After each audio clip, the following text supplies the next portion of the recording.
have before us the opportunity to forge for ourselves and for future generations a new world order, a world where the rule of law, not the law of the jungle, governs the conduct of nations.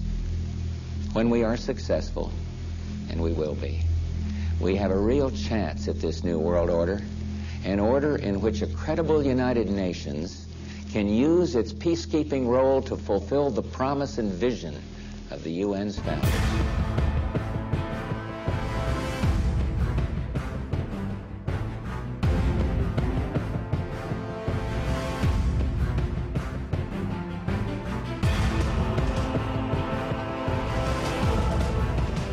So we have to shape an international order that can meet the challenges of our generation. What do you think the most important thing is for Barack Obama? Obviously, you're here to talk about the anniversary for U.S.-China diplomatic relations, but if you had to say this is going to be the country or the conflict or the place that will define the Obama administration, what would it be? Its task will be to develop an overall strategy for America in this period when really a new world order can be created. It's a great opportunity. It isn't such a crisis. Good evening, everybody. President Obama and British Prime Minister Gordon today calling for a new world order to tackle our global economic crisis.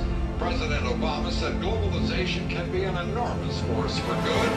Prime Minister Brown again pushing for what he calls a global There is a global New Deal. meltdown coming. It is a global depression, and one world currency and one world financial system is the end game.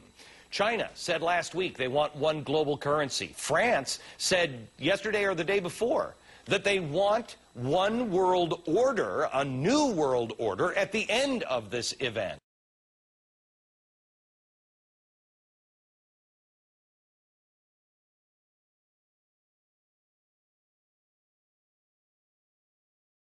Zero. This equation has four factors, a little bit of multiplication. So you've got a thing on the left, CO2, that you want to get to zero, and that's going to be based on the number of people, the services each person's using on average, the energy on average for each service, and the CO2 being put out per unit of energy. So let's look at each one of these and see how we can get this down to zero. Probably one of these numbers is going to have to get pretty near to zero. That's back from high school algebra. But let's take a look. First, we've got population. The world today has 6.8 billion people. That's headed up to about 9 billion. Now, if we do a really great job on new vaccines, health care, reproductive health services, we could lower that by perhaps 10 or 15%.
number of celebrities in attendance. It's one of those nights at the Garden. Many of those celebrities include members